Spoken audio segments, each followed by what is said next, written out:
is woven from patterns we can't always see.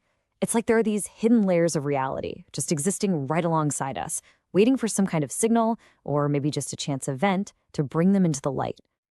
Yeah, it's such a fascinating thought. Not some grand, deliberate search for truth, but just a simple mistake. A moment where things don't go the way you planned. Could a moment like that actually be a doorway to understanding something completely new about our world? Okay, so let's set the scene. We're in Würzburg, Germany, in 1895. Picture a physicist, Wilhelm Röntgen, working late one night in his lab. It's quiet, just the low hum of his equipment. Now, Röntgen wasn't looking for some world-changing breakthrough, not at all. He was just doing a pretty routine experiment for the time, studying something called cathode rays. Think of it as just fundamental work, kind of mapping out the known edges of physics. And this is a really crucial detail. His setup was incredibly careful. He'd covered the cathode ray tube in heavy black cardboard. The room was pitch black. The whole point was to make absolutely certain that no visible light could escape his machine. So, can you imagine his surprise? In that absolute, total darkness, he sees something.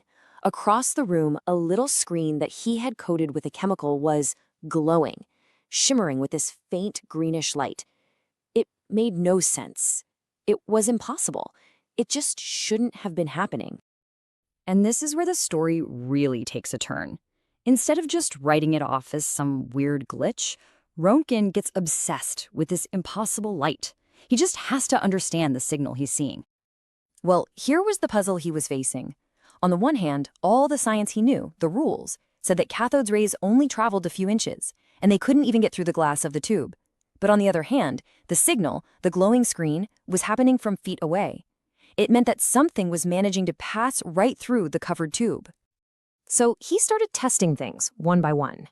He put different objects in between the tube and the glowing screen. A thick book? Nope, the glow was still there. A piece of wood? Paper? The rays went right through them all. It was only when he held up a piece of lead that the shimmer finally disappeared. These were definitely not ordinary rays. And I love this part. Faced with something that just defied all explanation, he showed this incredible humility. He didn't know what they were, so he gave them a name that basically embraced the mystery. He called them X-rays, using X just like you do in math, for the unknown variable you're trying to figure out. So far, this whole investigation had been really methodical, very scientific. But in one spontaneous moment of pure curiosity, this puzzle was about to show him something deeply personal, something that would change how we see our own bodies forever.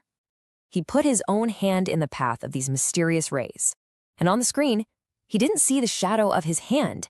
He saw the shadow of his bones. I mean, just pause and think about that. For the first time in all of human history, a living person was looking at their own skeleton. Now, to prove what he was seeing, he asked his wife, Anna, to put her hand on a photographic plate. The picture he took is now one of the most famous images in science. But her reaction, it wasn't scientific wonder. It was completely human.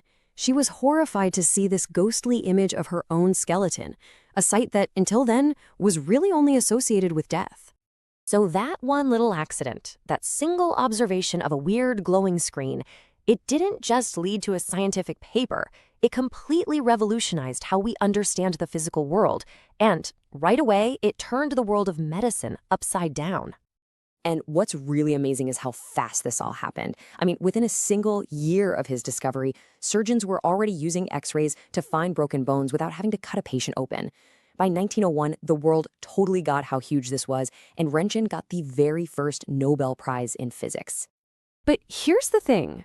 Röntgen's story isn't just a one-off. It's actually a perfect example of a much bigger pattern in how we make progress. So often, the really profound shifts in what we know don't come from where we expect them to. They show up from the sidelines, from the mistakes. And the numbers on this are pretty astounding. Some experts estimate that somewhere between 30 and 50%, that's almost half, of all scientific breakthroughs are in some way accidental. They're the product of luck, of errors, of just seeing something you weren't looking for. Exactly. And once you start looking, you see this pattern everywhere. Penicillin came from a forgotten moldy petri dish. The heart pacemaker, an engineer grabbed the wrong size part out of a box by mistake. Plastic, a chemist was trying to make something else entirely. Again and again, it's a mistake that, when noticed, changes the world. And that really gets to the heart of it, doesn't it? The accident itself is only half the story. The real discovery happens because someone like Renjin, is prepared to actually see it. They have the curiosity to realize that a mistake isn't just a failure. It's a signal, a message, pointing to something totally new. All of which just leaves you wondering, if so much of our progress has come from the unexpected, then what other hidden layers of our world are just waiting? What other faint, green shimmers are people dismissing right now that might be the key to the next big leap? What will the next accident reveal?